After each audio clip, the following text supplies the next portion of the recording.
নজওয়ানেরা, এ নবী পাকের প্রেমিকেরা, আল্লাহ নবী নূর নবী দয়ার নবী জানিয়ে দিলেন আখিরি জামানায় নানা রকম ভাবে ষড়যন্ত্র করে আমার উম্মতদের মধ্যে হারামকে ঢুকিয়ে দেওয়া হবে। বিভিন্ন নাম দিয়ে বিভিন্ন পরিকল্পনা করে আমার উম্মতদের মধ্যে হারামকে ঢুকিয়ে দেওয়া হবে। আমি রাসূলুল্লাহ জানিয়ে দিয়ে যাই, তোমরা সতর্ক অবলম্বন করে চলো, তোমরা একটু জবানকে লাগাম দিয়ে চলো। আল্লাহ নবী জানিয়ে দিলেন, এ দুনিয়া মানুষেরা আখিরি জামানাতে হাতে আগুন রাখা সহজ হবে, ঈমান রাখা কষ্টকর হবে। মানুষ ভাবতে পারবে না সে কিভাবে বেঈমানটা হয়ে যাচ্ছে। আল্লাহ নবীর দরবারে হযরত আলী চলে আসলেন, ইয়া রাসূলুল্লাহ হাবিবাল্লাহ, হুজুর আমি একটু শিকার করতে যাব।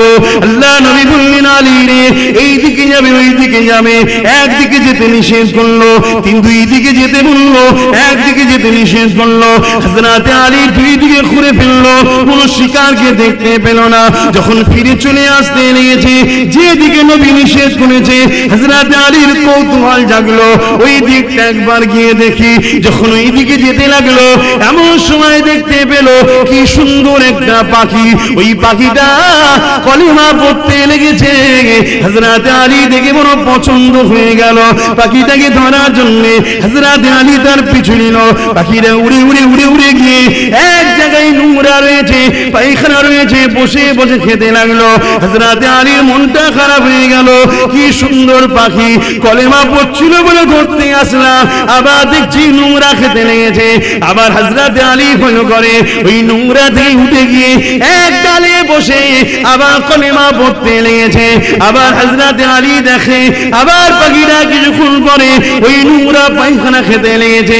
এই দৃশ্যটা দেখে হযরত আলী নবীর দরবারে চলে আসলে, কিন্তু বলতে পারছে না, কারণ নবী নিষেধ করেছিল ওই দিকে যেতে।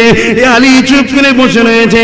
আল্লাহ নবী নিজে বলতে লাগলো, এ আলী রে, শিকারে গিয়েছিলে, কি ঘটলো কি বলবে না?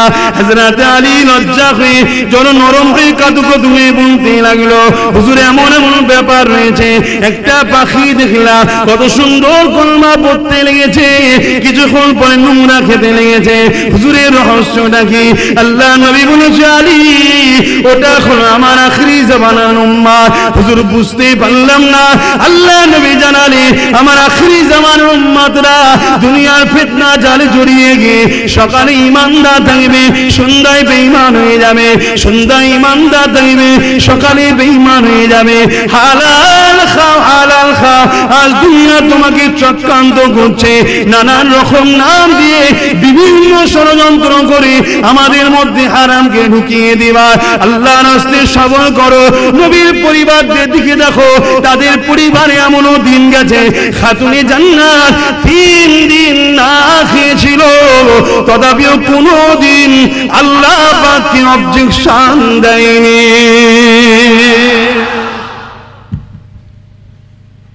দেখুন, সব নবী বলে গেছে, মানা না মানা সব আপনাদের ব্যাপার।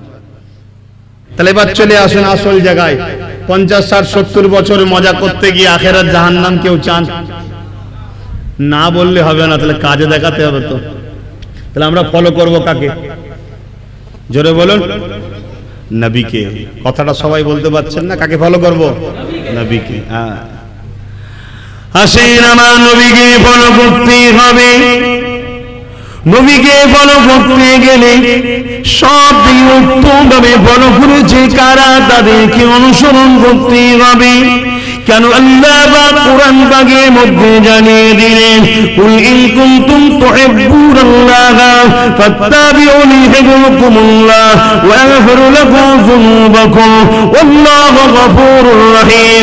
এ দুনিয়া মানুষেরা, তোমরা যারা বলো আল্লাহকে ভালোবাসি, তোমরা যদি সত্যবাদী হও, এই ভালোবাসার প্রমাণ তোমাদেরকে দিতে হবে। কি প্রমাণ দিতে হবে? ফাত্তাবিউনি, আগে আমার রাসূলের ইত্তিবা করতে হবে, আমার রাসূলকে অনুসরণ করতে হবে, আমার নবীকে ফলো করতে হবে।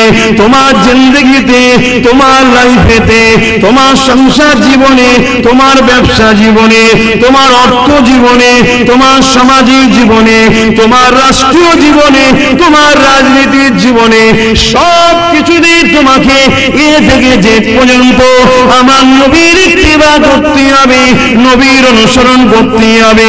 তোমরা যতই গুনাহগার হও না কেন, তোমরা যদি আমার নবীর ইত্তিবা করে নাও, আমি আল্লাহ ঘোষণা করে দিলাম, আমি তাদেরকে ভালোবেসে নেব।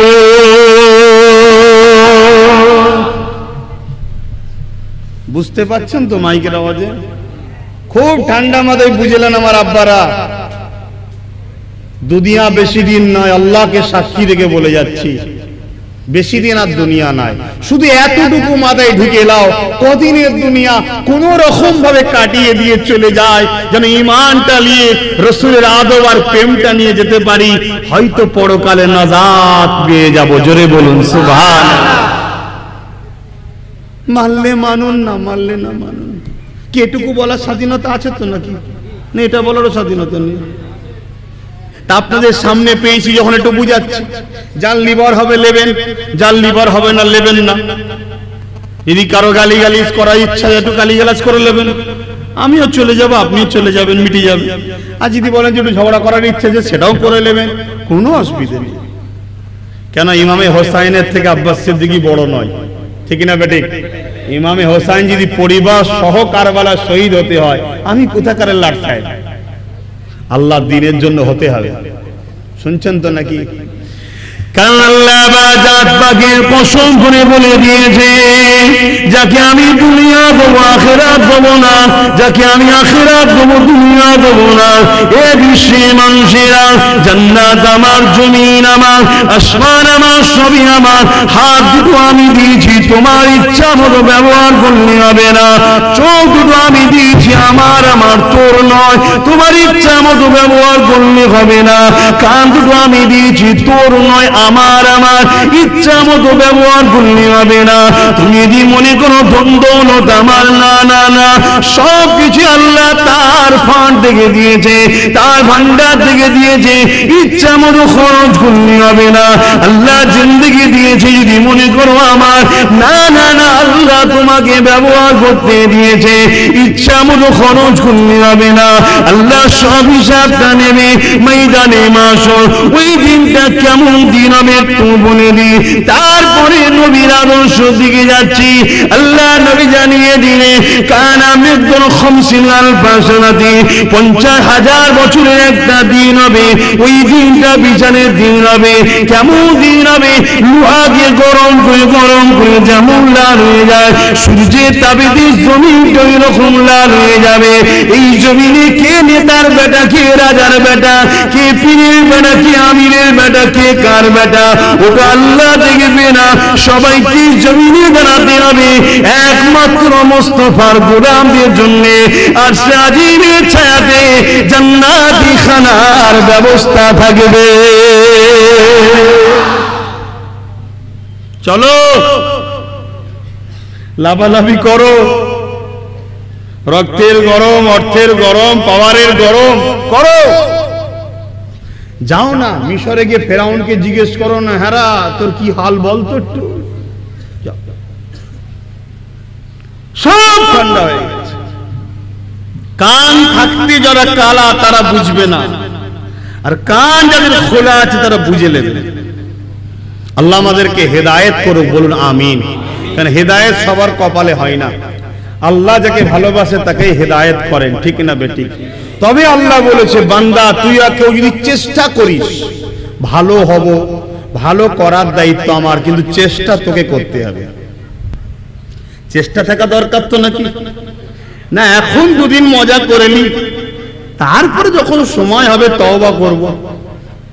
নিঃশ্বাসের বিশ্বাস নেই, কখন ফুট করে চলে যাবে, কি মুখ দেখাবেন। আরে মুসলমান, আরে ছেলেমেয়েরা, তরুণেরা, এ নবী পাকের প্রেমিকেরা, আল্লাহ জানিয়ে দিলে যারা আমার নবীর ইত্তেবা করবে, আমার নবীর অনুসরণ করবে, আমার নবীকে পিয়ার করবে, আমার নবীকে ফলো করবে, উঠতে বসতে চলতে চাল চলনে সব কিছুতে 24টা ঘন্টা সব কিছুর বিষয়ে মুহাম্মদ ছাড়া অন্য কারো অনুসরণ করা চলবে না। ইমানদাররা শুনে রেখে দাও, যারা এইভাবে চলবে তাদেরকে আমি পিয়ার করবো। হ্যাঁ, চেষ্টা করেছে মেনে চলতে পারে, আল্লাহ তো অন্তরের খবর জানে। চেষ্টাকারী সম্বন্ধে আল্লাহ পাকের মেসেজ রয়েছে। ওরে আমার বান্দারে, কান্নার মতো চেষ্টা কর, চোখ দিয়ে যদি পানি নাও বেরিয়ে যায়, কান্নাওয়ালাদের সঙ্গে শামিল করে দেবো। চেষ্টা করো, যদি তুমি সব মেনটেন করতে পারো না, তোমার চেষ্টাটাকে আল্লাহ পাক কবুল করে নেবে। কিন্তু ইচ্ছা করে তুমি মাতব্বরি করবে, ইচ্ছা করে তুমি দাদাগিরি দেবে, ইচ্ছা করে তুমি রাসূলের দ্বীনের খেলাফ চলবে, ইচ্ছা করে তুমি রাসূল জীবন করেছে তার বিরুদ্ধে চলবে, ইচ্ছা করে যারা নবীর দুশমন তাদের দলদাস হয়ে থাকবে।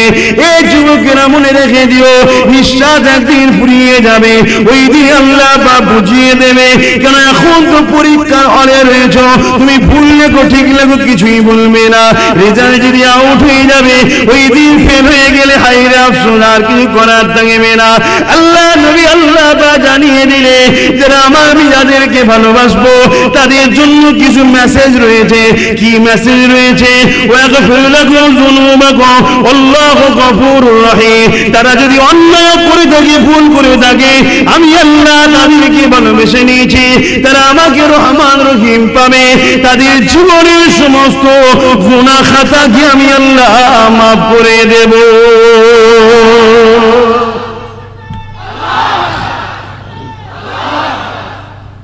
আজকে এখানে বসে আছে অনেক ছেলে, যুবক ছেলে এসছে, আমি দেখছি প্যান্ট শার্ট পরা, মাথায় টুপি নেই, আমভাবে এসে বসেছে। 30 বছর 40 বছর বয়স, ভুল হয়েছে না হয়নি? কিন্তু আজকে শুনছে কোরআনের কথা, যে রসুলকে তুমি টোটাল লাইফে ফলো করো, তোমার জীবনে যা গুনাহ আছে আজকে যদি তওবা করে নাও, বাকি সমস্ত মাফ করে দেবে।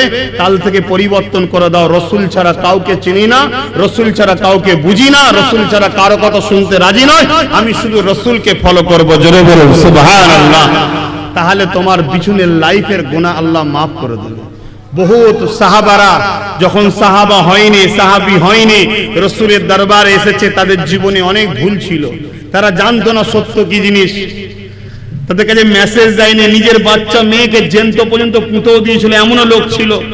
ওই জাহিলদের আবু জেল উতবা সাইবার পাল্লাই পড়ে গিয়ে রসুলের মেসেজ শুনে যখন পরিবর্তন হয়েছে, আল্লাহ তাদের জীবনের গুনাহকে মাফ করে দিয়েছে। জোরে বলুন সুবহানাল্লাহ।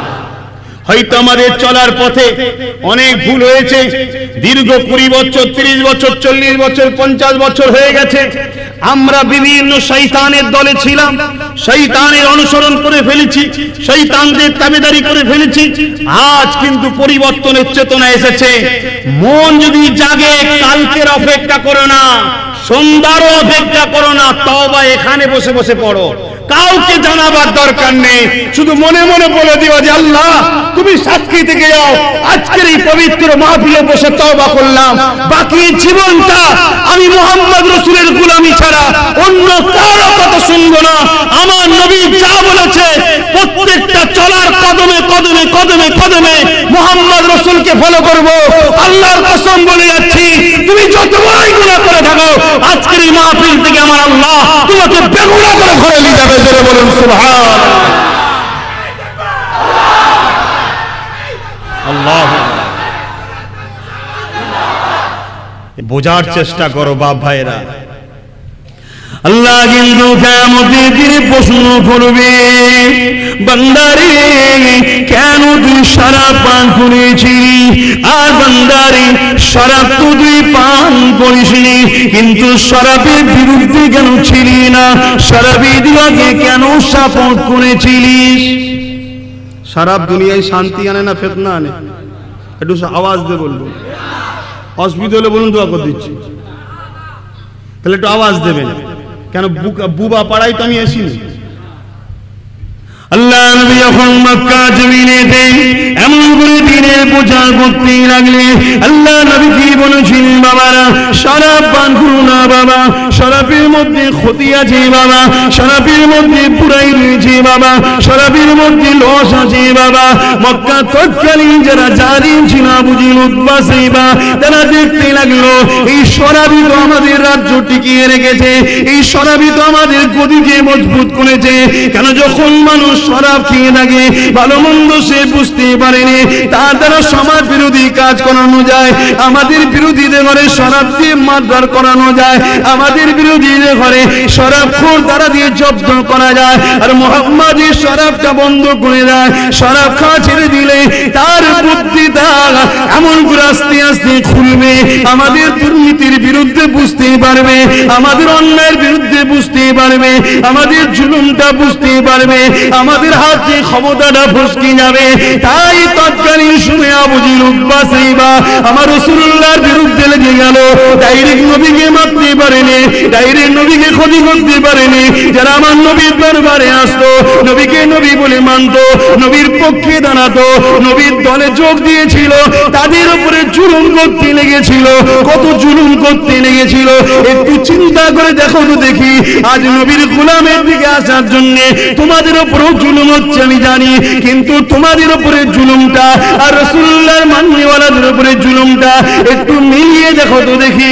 এই যুবকেরা তরুণেরা আল্লাহ নবীকে যারা মেনেছিল তাদের বুকের উপরে বাড়ি পাথর চাপিয়ে দিয়েছিল, গরম বাড়ির উপরে শুইয়ে দিয়েছিল, রডকে গরম করে আমার রাসূলের মাননেওয়ালাদের মুখে ছেঁকা দিয়েছিল, ছেঁকা দিয়ে বলেছিল মুহাম্মাদের দল ছেড়ে দে, আমাদের দলে চলে আয়। তারা একটাই কথা বলেছিল, জীবন দিয়ে দেবো, মুহাম্মাদের দল ছাড়বো না। এইভাবে নবী নবী নবী করতে করতে তারা অনেকে মারাও গিয়েছিল, আল্লাহর জান্নাতি হয়ে গেল, কিন্তু তারা আমার নবীর দলকে ছাড়লো না।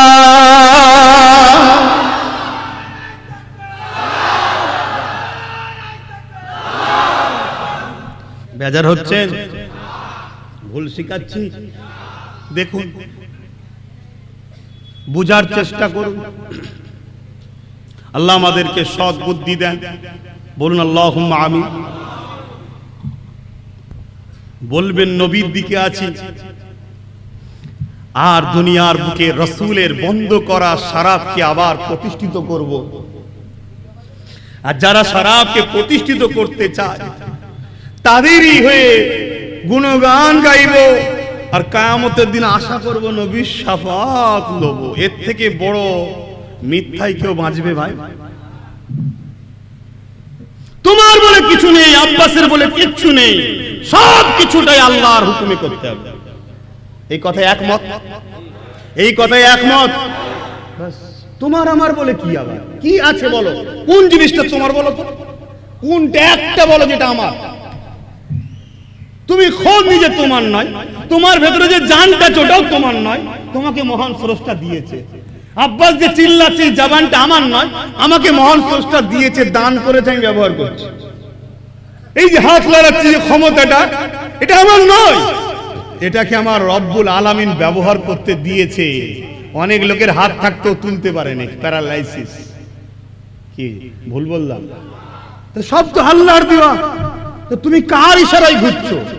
দুনিয়ার কাকে খুশি করতে যে কাকে নারাজ করছো? আজকে প্রত্যেকটা বাড়ি বাড়ি লোন ঢুকিয়ে দেওয়া হলো। কোন গায়ের ধর্মের কি হচ্ছে আমার দেখার দরকার নেই, আমি তোমায় বুঝাতে এসেছি। তুমি যদি হাত তুলে বলে দাও আব্বাস সিদ্দিক আমি আল্লাহ মানি না, আমি নবী মানি না, আল্লাহর কসম বলছে আপনার জন্য আমি ওয়াজ করতে আসি না। কথা বুঝে আসছে ভাই? তুমি যখনই বলবে আল্লাহ মানি, নবী মানি, যখন তুমি কোনো পাপ কাজে ধরা পড়বে, বদলামটা কিন্তু হেডলাইনে মুসলমান, তাই তো নাকি? বদলামটা পুরো কমে হচ্ছে। আরে নওজওয়ানেরা, আমার আম্মাদের উদ্দেশ্য করে একটু বলি, শুনছো তো মায়েরা? হয়তো মায়েরা বলতে পারে, বোনেরা বলতে পারে যে আমাদের জিন্দেগি আমাদের মতো চালাবো না, আপনার জিন্দেগি নয়, আল্লাহ দিয়া নিয়ামত, আল্লাহর হুকুমে চালাতে হবে। আমি শিক্ষার জন্য বলি, এই যুবকেরা, তোমাকে আমাকে আল্লাহ শ্রেষ্ঠ মখলুক বানিয়েছে। পাথরের থেকে আমরা দামি না কমা? পাথর থেকে শিক্ষা নাও। কি শিক্ষা? এমন করে আল্লাহ নবীর সামনে আবু জেহেল এসে দাঁড়িয়ে গেল। আবু জেহেল মুঠোটা করে বলতে লাগলো, মুহাম্মদ বলো তো দেখি আমার হাতের মধ্যে কি রয়েছে? এই ওকে আপনারা সবাই জানে, কিন্তু এ থেকে জ্ঞান নেবার ব্যাপার আছে। ওই জ্ঞানটা একটু আপনাদের কাছে খোলাসা করে দিয়ে যায়। আল্লাহ নবী অনেক বড় কথা বলেছিল, পা তোমার হাতে যা আছে সে যদি বলি আমি কে, তাহলে কি তুমি বলে দেবে? কলিমা কি পড়ে নেবে? আবু জেহেল দেখে নিল মুহাম্মদ প্রশ্নটাকে একটু কড়া করে নিল। কেন? আবু জেহেল চোখ থাকতে অন্ধ ছিল, কান থাকতে কানা ছিল, তার অন্তরে খোদা মোহর মেরে দিয়েছে, সে হিদায়াত পাবে না। নবীর চাচা ছিল আবু জেহেল, নিজের চাচা নয়। এমন করে আবু জেহেল যখন এই কথা বলেছিল, আল্লাহ নবী আবু জেহেলের হাতে দিয়ে তাকালো। আবু জেহেলের হাতে একটা পাথর ছিল। যে বিষয়টা আমি বলতে চাইছি, ওই পাথরটা কার কবজাতে ছিল? একটু সাড়া দেবেন। কার দখলে ছিল? কার রাজত্ব চলছিল পাথরটার উপরে? কার ক্ষমতা চলছিল পাথরটার উপরে? কার দখলে ছিল পাথরটা? আবু জেহেলের দখলে ছিল। এ আমার নবীর গোলামেরা, এ যুবকেরা, যুবতীরা, আম্মারা, বোনেরা, ভাইরা, বাপেরা, মৃত্যু তো অবশ্যই একদিন আসবে। আল্লাহ জানিয়ে দিল, এ বান্দা জান্নাত যদি নিতে চাও, এর বিনিময়ে তুমি আমাকে দুটো দাও। কি দেবো আল্লাহ? আমার রাস্তাতে জান দাও আর মাল দাও। আল্লাহ জান তো তুমি দিয়েছো, হ্যাঁ আমার রাস্তায় দিয়ে দে। মাল তো তুমি দিয়েছো, হ্যাঁ আমার রাস্তায় আবার দিয়ে দে। এর বিনিময়ে আমি আল্লাহ তোদেরকে জান্নাতটা দিয়ে দেব। জান দেবে না, মাল দেবে না, জান্নাত নেবো আশা করাটা বোকামি হবে। কিয়ামতের দিনে ফেঁসে যাবে। হয়তো কোনো মানুষ মনে করতে পারো, যখন সময় আসবে দেখা যাবে। কি সময়ের কথা বলছো? নিঃশ্বাসের কোনো বিশ্বাস নাই। এখনই বুকটা যন্ত্রণা করে উঠবে, হাতটা দেবে আস্তে আস্তে কাত হয়ে যাবে, নিঃশ্বাসটা বন্ধ হয়ে যাবে, কোনো গ্যারান্টি নাই। কি দেখে নেবে ময়দানে মাশরে? জান্নাতি দিগকে একটা পুলের উপর দিয়ে যেতে হবে। ওই পুলের উপর দিয়ে গিয়ে জান্নাতে যেতে হবে। ওই পুলটা পার হতে হবে। ওই পুলটা হলো চুলের থেকেও সরু, ওই পুলটা হলো হীরের থেকেও ধার। ওই পুলটা পার হতে গেলে আল্লাহর প্রেমিক হতে হবে, নবীর প্রেমিক হতে হবে। ওখানে গায়ের জোর চলবে না, ওখানে পয়সা চলবে না, ওখানে রূপ যৌবন চলবে না, ওখানে কে তোমার পিছনে আছে চলবে না। ওখানে ইমানের পাওয়ার যার যত বেশি, সে তত দ্রুত পার হয়ে চলে যাবে। কি দেখে নেবে যুবকেরা, কি দেখে নেবে মায়েরা, বোনেরা? এই দুনিয়ার জমিনে কে তোমাকে পাঠালো ভেবে দেখো, কি জন্য পাঠালো ভেবে দেখো। বারবার বলে দিয়ে যায় শুনে রেখেরা, এই দুনিয়ার ময়াই পড়ে আখিরাতকে ভুলে যেও না গো। এ যুবকেরা, তরুণীরা, বাপেরা, আমার নবী পাক জানিয়ে দিলেন, ওই কিয়ামতের দিনটা এত কঠিন দিন হবে, যে দিনেতে বাপ নিজের ছেলেকে জমিনে শুইয়ে দিয়ে তার বুকের উপরে পা দিয়ে দাঁড়িয়ে যাবে। ওই কিয়ামতের দিনটা এত কঠিন দিন হবে, ছেলেকে বাপ, বাপকে ছেলে, ছেলে বাপকে জমিনে শুইয়ে দিয়ে তার বুকের উপরে পা দিয়ে দাঁড়িয়ে যাবে। তাহলে সেই কিয়ামতের দিনে অন্য কেউ কারো হবে না গো। কিন্তু এই কিয়ামতের দিনেতে আমার রাসূলের ঝান্ডাকে দুনিয়ায় যারা উঁচিয়ে রেখেছে, আমার নবীর দ্বীনের জন্য যারা কথা বলেছে, নিজের জীবনে বাস্তবায়ন করেছে এবং পরিবেশটাকে নবীর দ্বীন দ্বারা সাজিয়ে রেখেছে, অবশ্যই তাদের জন্য আল্লাহ নবীর শাফাআতটা ওয়াজিব হয়ে যাবে।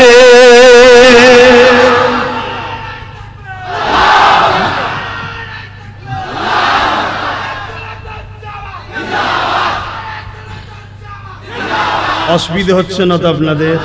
মাইকার আওয়াজে বুঝতে পারছেন? বিশেষ করে যুবকদের বলছি, আমার সোনার ভাই, অনুরোধ করছি, ব্যবসা করো, কারবার করো, ধনী হও, হারাম ইনকাম করে নাই। উসমান গানি কি ধনী ছিল না? ধনী হওয়া তো পাপ নয়, ধনী তো আল্লাহই বানায়। হও না?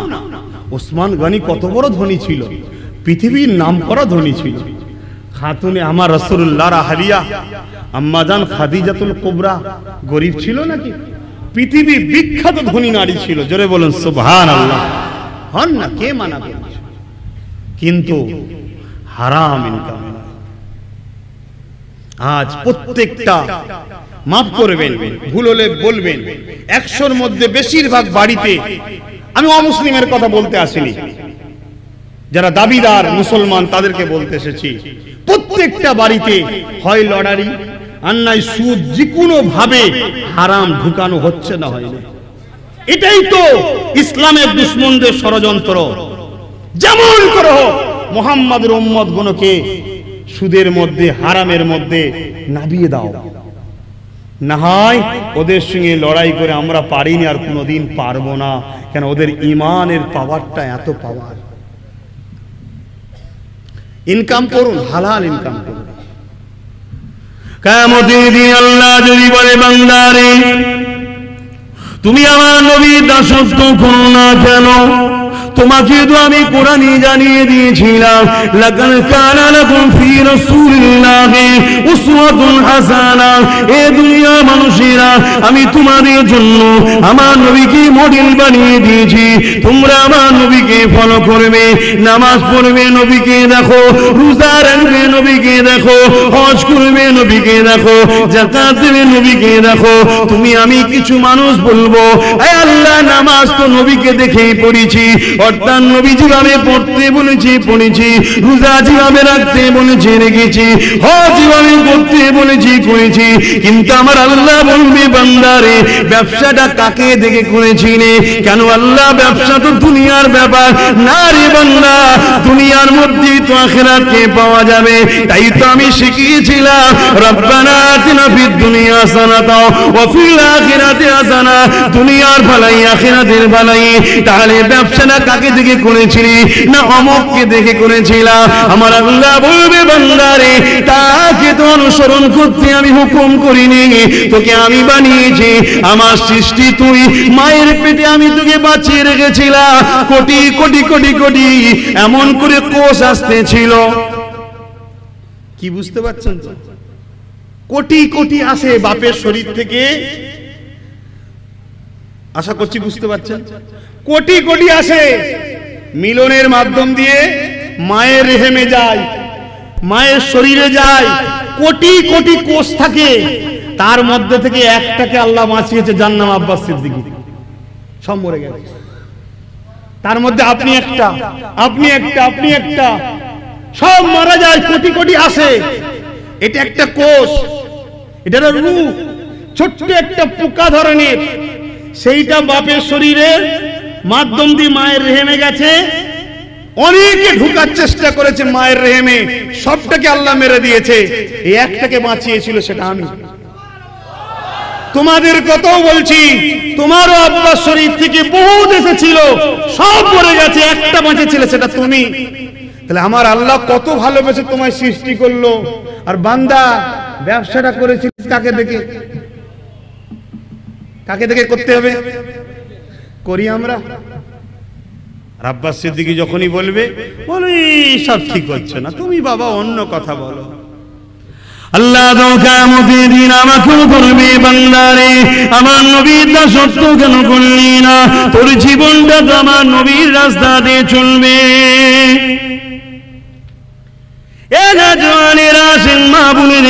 একটু বলছিলাম, দুদিনের দুনিয়ার ময়ায় পড়ে আখিরাত যে ভুলে যাবেন না। সামান্য কষ্ট হলে ধৈর্য হারিয়ে যাবেন না।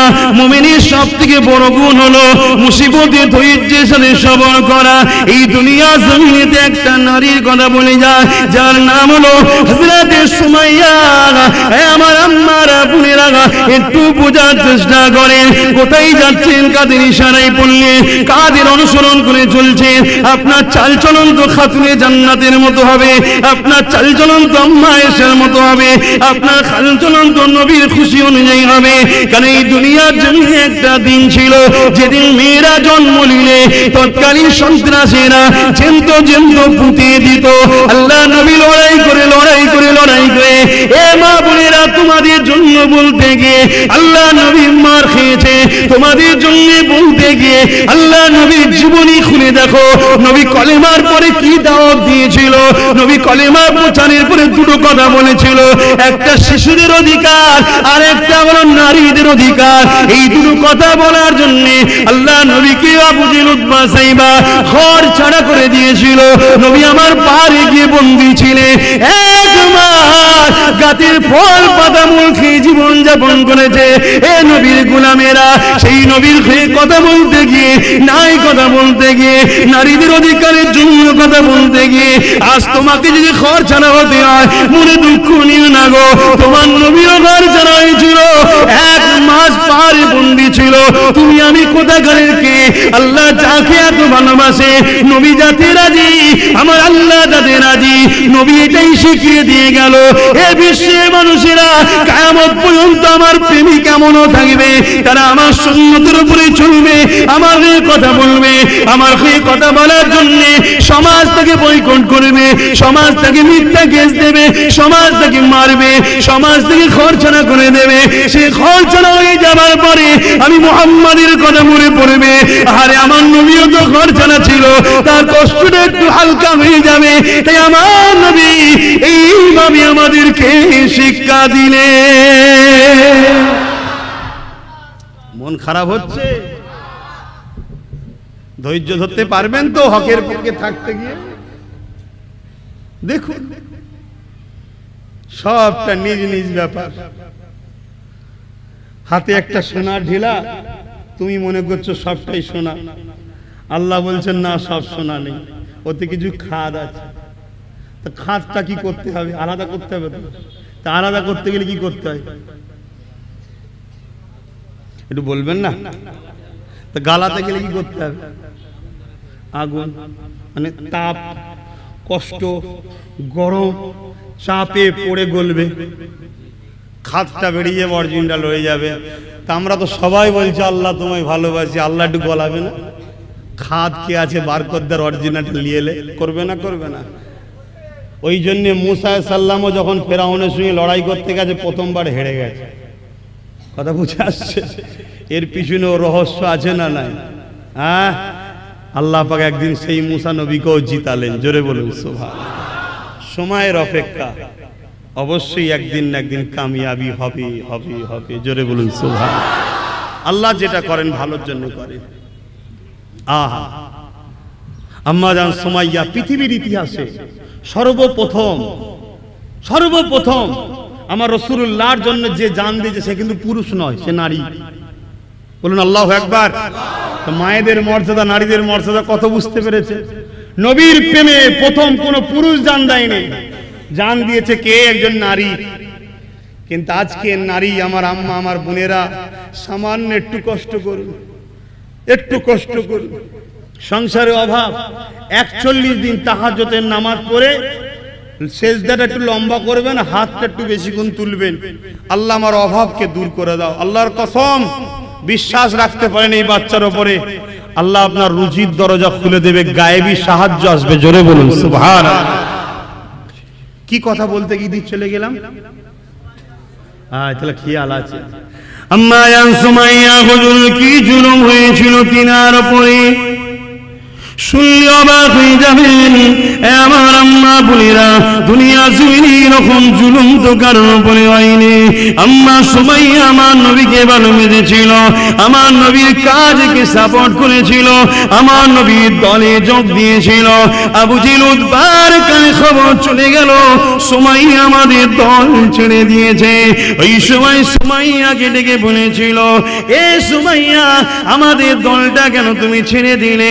কেন মুহাম্মাদের দিকে চলে গেলে জলদি করে আমাদের দিকে ফিরে আসো, নাই তোমার উপরে জুলুম অত্যাচার হতে লাগবে।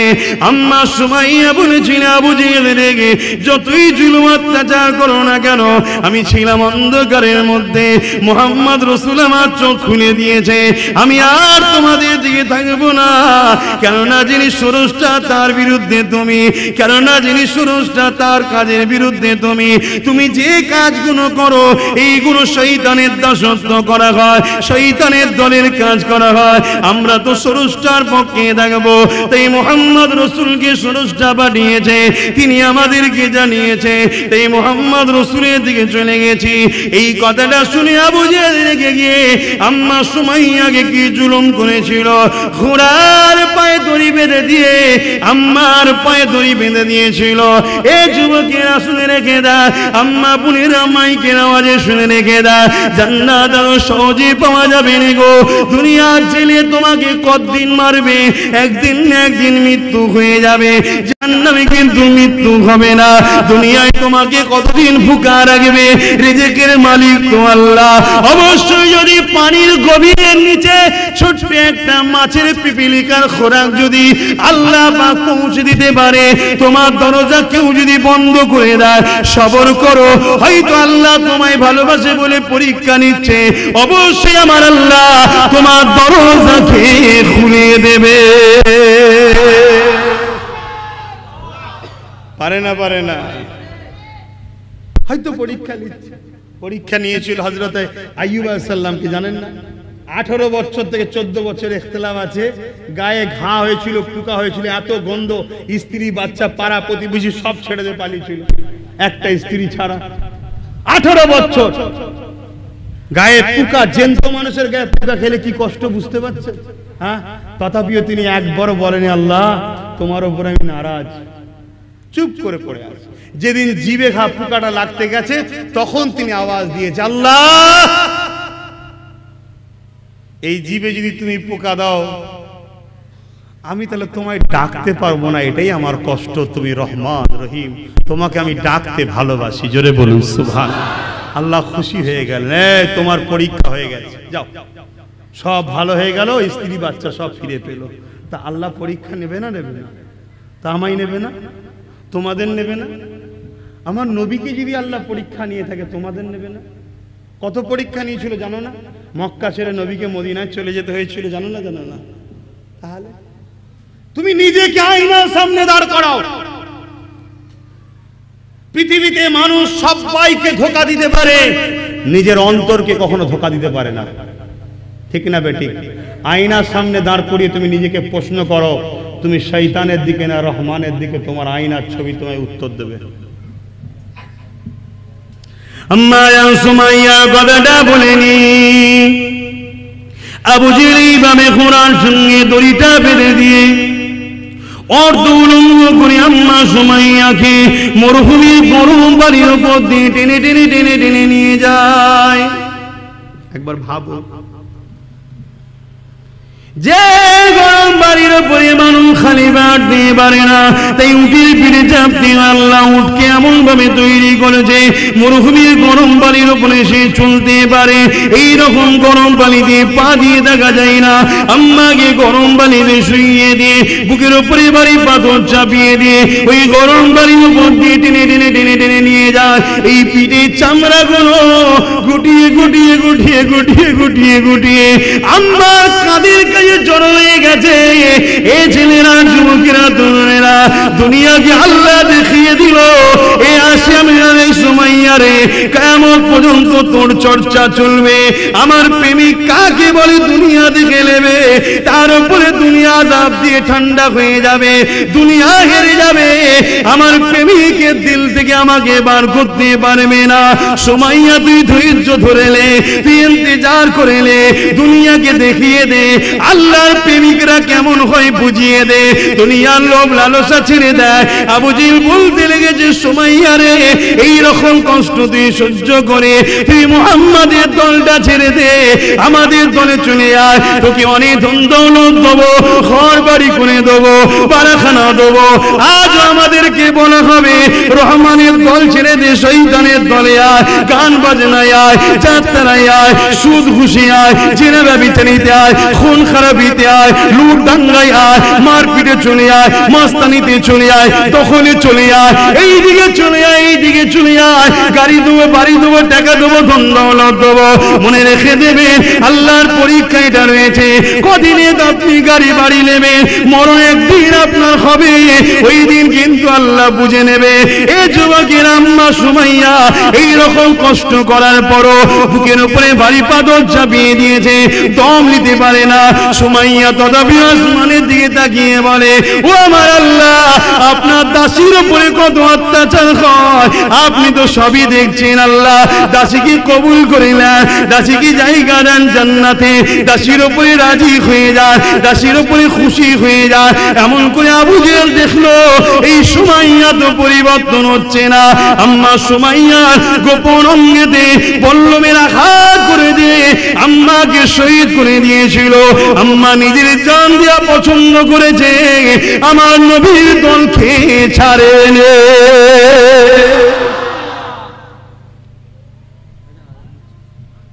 দরুদ শরীফ আল্লাহুম্মা সাল্লি আলা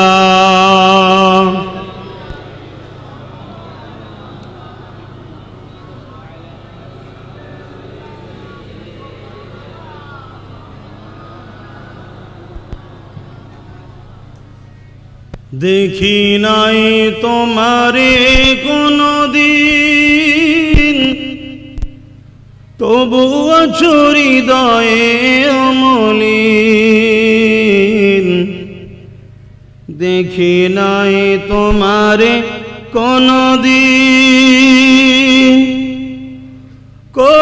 কোনদিন, কোনদিন, কোনদিন। হে নবী, নবীজি আমার,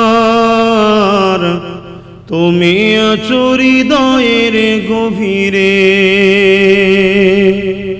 তুমি আছো হৃদয়ের গভীরে। ভুলব তোমায় বলো কি করে। আল্লাহুম্মা সাল্লি আলা মৌলানা মুহাম্মদ ওয়া আলা আলিহি।